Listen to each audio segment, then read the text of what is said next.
दोस्तों आज हम इमली के 239वां एपिसोड देखने वाले हैं। इमली चोर वाले गैंग से लड़ रही थी, तभी उनके गैंग लोग इमली को ज़मीन पर गिरा देते हैं, जिससे इमली की ओट कट जाती है। तो फिर इमली गुस्से से खड़े होकर सारे गैंग को पीट कर सबको गिरा देती है। तभी वहां आदित्य पहुंच जाता है और कहता है, इमली 4 गहने के लिए क्यों अपने जान को खतरे में डाली? गहने तुम्हें दे देने चाहिए थे, अगर तुम्हें कुछ हो जाता तो क्या होता? तो इमली कहती है, बाबू साहब गहने से यादें जुड़ी होती है, मैं इसे कैसे जाने दे सकती थी। फिर वे वहाँ से घर आ जाते हैं। फिर घर पर बैठकर चतुर्वेदी न्यूज़ देख रही होती है। तभी इमली के पिता इमली की माँ को न्यूज़ दिखाने के लिए वहाँ ले आता है और कहता है कि देखो तुम्हारी बेटी ने कितना अच्छा काम किया है। ये सुनकर चतुर्वेदी टीवी ऑफ कर देती है और कहती है, ये इमली के गाँव वाले ही होंगे जो मार खाकर इमली का नाम ऊँचा कर दिया। फिर चतुर्वेदी वहाँ से चली जाती है। फिर आदित्य के घर में सारे लोग बैठे होते हैं। तभी आदित्य के माँ कहती है, इतने लोग थे फिर भी तुमने कैसे हमारी जान बचाई?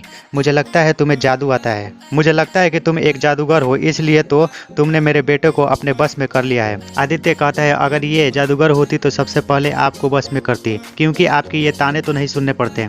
फिर वहाँ से आदित्य की माँ चली जाती है और वो कहती है, चलो भाभी सामान चेक कर लेते हैं, कहीं सामान तो कोई गायब नहीं हुआ।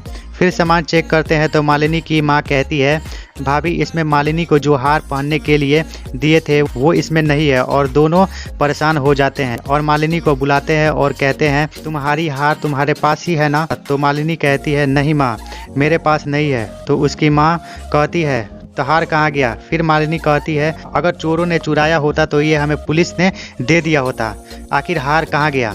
फिर दिखाता है कि मालिनी का हार इमली के ओढ़नी में गलती से फंस गया होता है और इमली उस ओढ़नी को एक बक्से पर रखकर किचन में चली जाती है। फिर मालिनी आदित्य के पास आती है और कहती है, जो हार चोरी हुआ था उसमें मेरा हार नहीं है, आखिर वो हार कहाँ गया? तो आदित्य कहता है, ये सारा हार तो इमली के पास था, चलो हम इमली से पूछ के देखते हैं कि वे हार कहाँ गया। जब वे इमली के बेडरूम में जाते हैं तो वे वहाँ देखते हैं कि एक बक्से पर इमली का ओढ़नी रखा होता है और उसी के नीचे वो हार छिपा होता है। फिर मालिनी उस हार को दिखाते हुए आदित्य से कह रही है, ये हार यहाँ पर कैसे आया? फिर मालिनी कहती है कि मुझे लगता है कि इमली ने इस हार को चुराया है। तो आदित्य कहता है, नहीं ऐसा नहीं हो सकता है, शायद ये गलती से आ गया हो। तो मालिनी कहती है कि इमली एक जिद्दी लड़की है और नौजवान लड़की है, वो कुछ भी कर सकती है, मुझे उस पर भरोसा नहीं है। तो फिर आदित्य कहता है कि चलो उससे पूछते हैं। फिर वे लोग वहाँ से चले जाते हैं। जब आदित्य और मालिनी इमली के पास जाते हैं तो कहते हैं कि इमली ये तुम्हारे पास हार कैसे आया? तो इमली कहती है, मुझे नहीं पता है। फिर आदित्य कहता है, तुमने ऐसा गलती किया है, ये तुम्हारे पास हार मिला है, इसका जवाब तुम्हें सब लोगों के सामने देना होगा। जब मालिनी आदित्य और इमली सारे फैमिली के साथ होते हैं तो आदित्य की चाची कहती है कि ये हार तुम्हारे पास कैसे आया?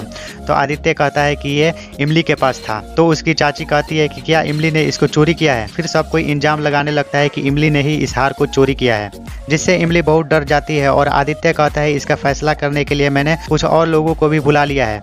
आदित्य की माँ कहती है, आदि क्या तुमने पुलिस को बुला लिया है? तो यहीं पे ये एपिसोड ख़त्म हो जाता है। अगर आपको ये एपिसोड थोड़ा भी अच्छा लगा होगा तो चैनल को ज़रूर सब्सक्राइब कीजिएगा।